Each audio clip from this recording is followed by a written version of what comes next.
Gördüğünüz üzere geçim kaynakları arasında odun bulamazsanız, çalı çırpı bulamazsanız, dağlardan yalangı toplayamazsanız, işte hayvanlarınızın dışkılarıyla tezek yaparsınız, odununuz olmadığı zaman da yakarsınız efendim. Bu köyde halen bunları yapanları görüyoruz. Şimdi içeriden sesler geliyor, şimdi teziyi anlatacağız. Bakalım nasıl yapılıyormuş, bizler de öğrenelim efendim, haydi bakalım.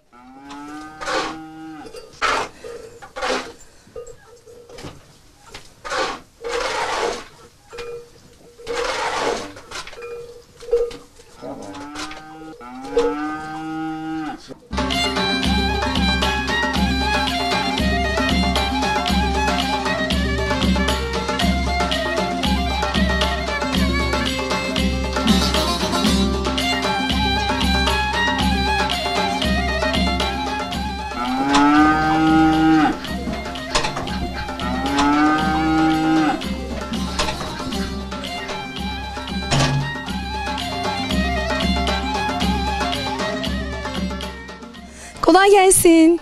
Navruz abla, şimdi tezek yapacaksın herhalde. Neden tezek yaparsınız? Yani özellikle sizin olmazsa olmazınız mıdır kışın tezekler? Kömürümüz yok, odun için odunumuz da az oluyor. Bunu yapıyoruz, yakıyoruz.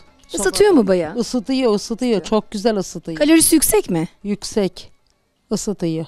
Nasıl yapılıyor, bir gösterir misiniz bize efendim?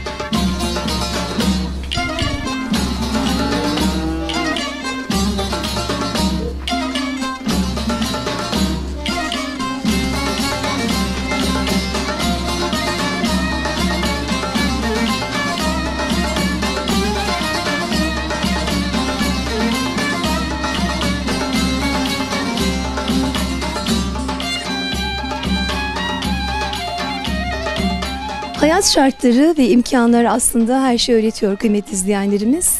Odunun az olduğu köyde, kömürün bulunmadığı köyde herkes kendince tezekle ısınmaya çalışıyor kışları. Aslında ineklerin altından sığırlar meydana toplandıktan, yaylıma gittikten sonra herkesin elinde bir bakraç, herkesin evinde bir kova ve aynı zamanda hayvanların altlarını, özellikle bu tersleri de belli zamanlarda kaldırıyorsunuzdur değil mi efendim? He, samanla kaldırıyoruz. Samanla kaldırıyorsunuz. Ne kadar bekletirsiniz? Çünkü belli bir süre sonra o tersler yığılıyor şeylerde, ahırlarda değil mi? Yığılıyor. Sabahları alıyoruz her gün. Sabah almazsanız birikirse hayvanları rahatsız eder mi? Rahatsız ediyor hayvanları. Her gün sabahla kürür atarız. Kürüyüp Akşam atıyorsunuz. atarız. He, Olanı da işte böyle 4 tane 5 tane çıkan tezekleri de hemen yapıp karıp yapıştırıyorsunuz. Yapıştırıyoruz onu da. Şimdi bu senede tezeyi az yapmışız. Kışın ortasında da tezeksiz kaldığımız dediğimiz günler oldu mu hiç? Oldu. Az yakalım, idareli yakalım diyoruz. Değil mi? Işıklı günleri yakmıyoruz, soğuklu günleri çok yakıyoruz. Ya işte. Tezekleri. Köyde de karınca kararınca aşları olur ya, ama yakacakları olmazsa hiçbir şeyin tadı, tuzu olmaz. Biz ne diyelim onlara, kolay gelsin, rast gelsin efendim. Sağ ol, Allah razı olsun. Sağ ol. Sağ olun.